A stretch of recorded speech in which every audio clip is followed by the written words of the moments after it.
నమస్తే welcome to news pulse నేను తరంగిణి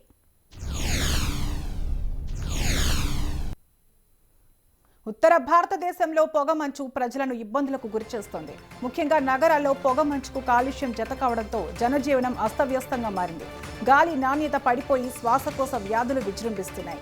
ఈ నేపథ్యంలో లక్నోలో సమాజ్వాదీ పార్టీ ఎమ్మెల్యే వినూత్న రీతిలో నిరసన తెలిపారు. పార్టీ గుర్తు సైకిల్ కు ఆక్సిజన్ సిలిండర్ అమర్చుకుని శాసనసభ సమావేశాలకు హాజరయ్యారు.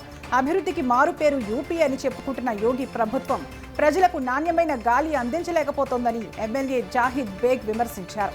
జాహిద్ బేగ్ భదోహీ నియోజకవర్గం నుంచి ఎమ్మెల్యేగా ప్రాతినిధ్యం వహిస్తున్నారు.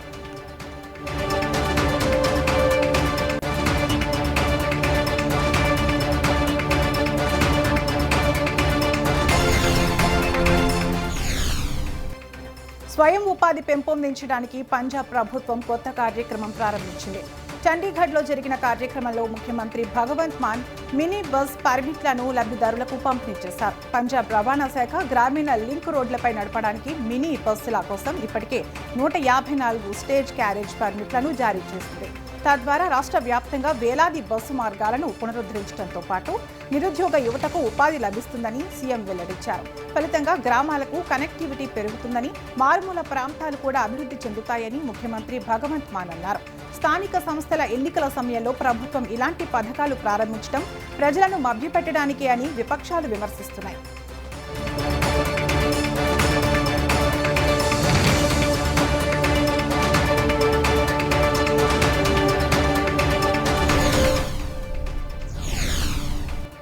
బంగ్లాదేశ్లో భారత వ్యతిరేక ఆందోళనలు కొనసాగుతున్నాయి. తాజాగా బంగ్లాదేశ్ వ్యవస్థాపక పితామహుడు షేక్ ముజిబుర్ రెహమాన్ నివాసాన్ని ఆందోళనకారులు ధ్వంసం చేశారు. ఢాకాలోని ముజిబుర్ నివాసాన్ని మ్యూజియంగా మార్చారు. అయితే బంగబంధు చారిత్రాత్మక నివాసంపై నిరసనకారులు పదే దాడులు చేస్తున్నారు. బంగ్లాదేశ్లో రాజకీయ సుస్థిరత ఇంకా నెలకొనలేదని వార్తలు వస్తున్నాయి.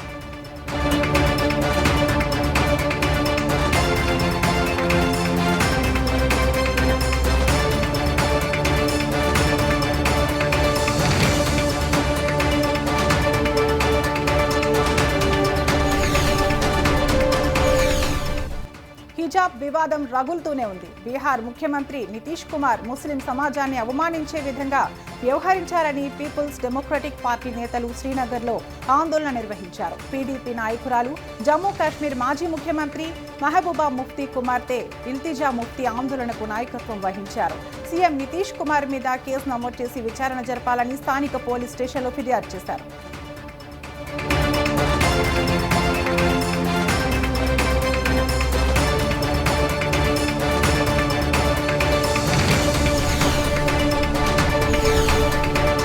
పార్లమెంటు జీ బిల్లుకు వ్యతిరేకంగా ఆందోళనలు కొనసాగుతున్నాయి. పార్లమెంటు సమావేశాలకు ముందు ఈరోజు విపక్ష పార్టీల ఎంపీలు ప్రభుత్వం తీరుపై నిరసన తెలిపారు. మహాత్మా గాంధీ గ్రామీణ ఉపాధి హామీ పథకం పేరును వికసిత్ భారత్ జీ బిల్లుగా కేంద్రం సవరణ చేసి ఆమోదించింది. దీనిపై కాంగ్రెస్తో సహా విపక్ష పార్టీలు మొదటి నుంచి విభేదిస్తున్నాయి. వికసిత్ భారత్ పేరుతో నరేంద్ర మోడీ ప్రభుత్వం దేశభక్తులను అవమానిస్తోందని ఎంపీలు మండిపడ్డారు.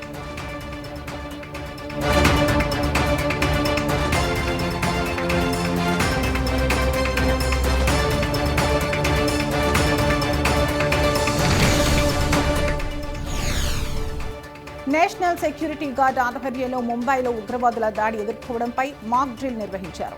ప్రభుత్వంలోని వివిధ విభాగాలను సమన్వయం చేస్తూ ఉగ్రవాదులను ఎలా ఎదుర్కోవాలో ఈ సందర్భంగా ప్రదర్శించారు. 48 గంటల పాటు ఈ మాక్ డ్రిల్ సాగటం విశేషం. ఎన్ఎస్జీ, బ్లాక్ క్యాట్ కమాండోలతో పాటు కేంద్ర రాష్ట్రాలకు సంబంధించిన వివిధ సంస్థలు మాక్ డ్రిల్లో పాల్గొన్నాయి. ఉగ్రవాద ముప్పులను ఎదుర్కోవడంతో పాటు భద్రతా యంత్రాంగం సన్నద్ధతకు మాక్ డ్రిల్స్ ఉపయోగపడతాయని అధికారులు పేర్కొన్నారు.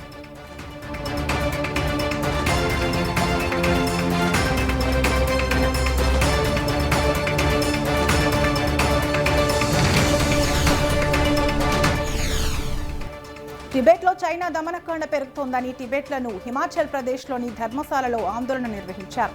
తూర్పు టిబెట్లో ఇటీవల చైనా అణచివేతను ఖండిస్తూ నిరసన తెలిపారు. అక్రమంగా అరెస్టు చేసిన టిబెటన్లను విడుదల చేయాలని డిమాండ్ చేస్తూ మెక్లయాడ్ గంజ్లో టిబెటన్ ఎన్జీఓలు మానవహారంగా ఏర్పడి నిరసన వ్యక్తం చేశారు. ఆ తర్వాత చైనా దమనకాండపై సంతకాలు సేకరించి ఐక్యరాజ్య సమితికి పంపుతున్నారు. డిసెంబర్ 18, 2025న విలేకరుల సమావేశం మరియు ప్రజా సంతకాల ప్రచారాన్ని నిర్వహించాయి. టిబెట్లో మానవ హక్కుల ఉల్లంఘన యథేచ్ఛగా సాగుతోందని నిరసనకారులు ఆవేదన వ్యక్తం చేశారు.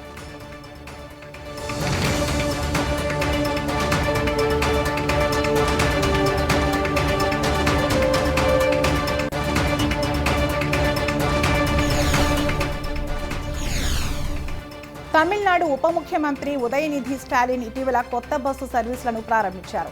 చెన్నైలో జరిగిన కార్యక్రమంలో కొత్త బస్సులకు జెండా ఊపి ప్రారంభించారు. 55 కొత్త ఏసీ బస్సులు, 80లో లో ఫ్లోర్ బస్సులను ప్రపంచ బ్యాంకు సహకారంతో తమిళనాడు ప్రభుత్వం కొనుగోలు చేసింది. కాలుష్యం తగ్గించేందుకు ఎలక్ట్రిక్ బస్సులు ఉపయోగపడతాయని మంత్రి ఉదయనిధి స్టాలిన్ అన్నారు. బస్సులు ప్రారంభించాక సౌకర్యాలపై ప్రయాణికులను అడిగి తెలుసుకున్నారు.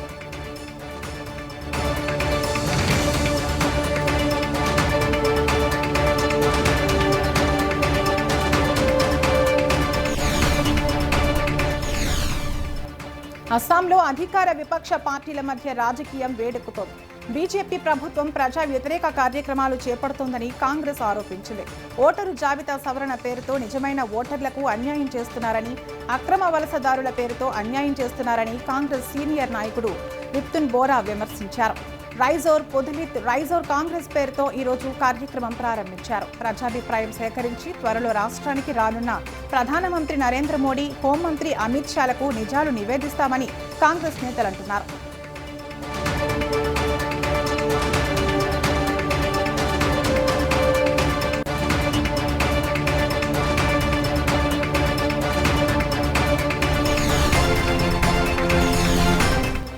రాజస్థాన్లో అధికారంలోకి వచ్చి 2 ఏళ్లు పూర్తి చేసుకున్న సందర్భంగా ప్రభుత్వం ప్రత్యేక కార్యక్రమాలు నిర్వహిస్తోంది. ధోల్పూర్లో రాష్ట్ర స్థాయి మహిళా సంఘాల సమావేశం నిర్వహించారు. రాజస్థాన్ ముఖ్యమంత్రి భజన్ లాల్ శర్మ సమావేశంలో పాల్గొన్నారు. రాబోయే రోజుల్లో రాజస్థాన్ మహిళల కోసం ప్రత్యేక కార్యక్రమాలు అమలు చేస్తామని సీఎం భజన్ లాల్ శర్మ ప్రకటించారు.